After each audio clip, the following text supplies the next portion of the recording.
ബംഗളൂരുവിൽ അന്തർ സംസ്ഥാന ബൈക്ക് മോഷ്ടാവ് പിടിയിലായി. ഒരു വർഷത്തിനിടെ 200ഓളം ബൈക്കുകൾ മോഷ്ടിച്ച ആന്ധ്രാപ്രദേശ് സ്വദേശി പ്രസാദാണ് ബംഗളൂരു പോലീസിന്റെ പിടിയിലായത്. നഗരപരിധിയിൽ നിന്ന് ബൈക്ക് മോഷണം പതിവായതോടെ നടത്തിയ അന്വേഷണത്തിലാണ് ഇയാൾ കുടുങ്ങിയത്.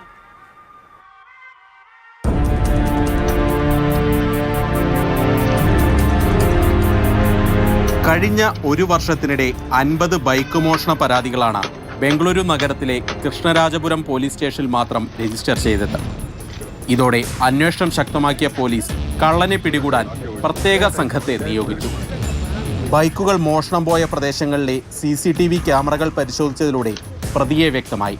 തുടർന്ന് ഇയാളെ പിന്തുടർന്ന പോലീസ് സംഘം മറ്റൊരു മോഷണം നടത്തുന്നതിനിടെ തന്ത്രപരമായി പിടികൂടുകയായിരുന്നു. ആന്ധ്രാപ്രദേശ് സ്വദേശി പ്രസാദാണ് പിടിയിലായത്. പൊതുയിടങ്ങളിൽ പാർക്ക് ചെയ്ത ആഡംബര ബൈക്കുകളായിരുന്നു ഇയാളുടെ പ്രധാന ലക്ഷ്യം. ബംഗളൂരുവിന് പുറമെ ആന്ധ്രാപ്രദേശിലെ തിരുപ്പതി, ചിറ്റൂർ എന്നിവിടങ്ങളിൽ നിന്നും ഇയാൾ ബൈക്കുകൾ മോഷ്ടിച്ചിട്ടുണ്ട്. ಇನ್ನು 49 ದ್ವಿಚಕ್ರ ವಾಹನಗಳು ಎಲ್ಲಿ ಕೇಸ್ ಆಗಿದೆ ಅನ್ನೋದನ್ನ ಪೊಲೀಸರು ಇನ್ನೂ ಕೂಡ ಪತ್ತೆ ಹಚ್ಚುತ್ತಾ ಇದ್ದಾರೆ. ആന്ധ്രാപ്രദേശിൽ നിന്നും ബസ്സിൽ ബംഗളൂരുവിലെത്തി മോഷണം നടത്തിയ ശേഷം ആ ബൈക്കുമായി ആന്ധ്രയിലേക്ക് മടങ്ങുകയായിരുന്നു ഇയാളുടെ പതിവ്.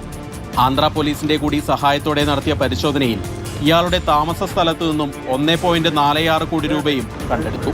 ഇതുകൂടാതെ 20 റോയൽ എൻഫീൽഡ് ബൈക്കുകൾ ഉൾപ്പെടെ 90 ബൈക്കുകളും പോലീസ് പിടിച്ചെടുത്തിട്ടുണ്ട്. ഇയാളിൽ നിന്നും ബൈക്ക് വാങ്ങിയ ആളുകളെയും ബന്ധപ്പെട്ട് വരികയാണ്. മോഷ്ടിച്ച ബൈക്കുകൾ വിൽക്കുന്നതിനു വേണ്ടി ഇടനിലക്കാർ ആരെങ്കിലും ഉണ്ടായിരുന്നോ എന്നും പരിശോധിക്കുന്നുണ്ട്.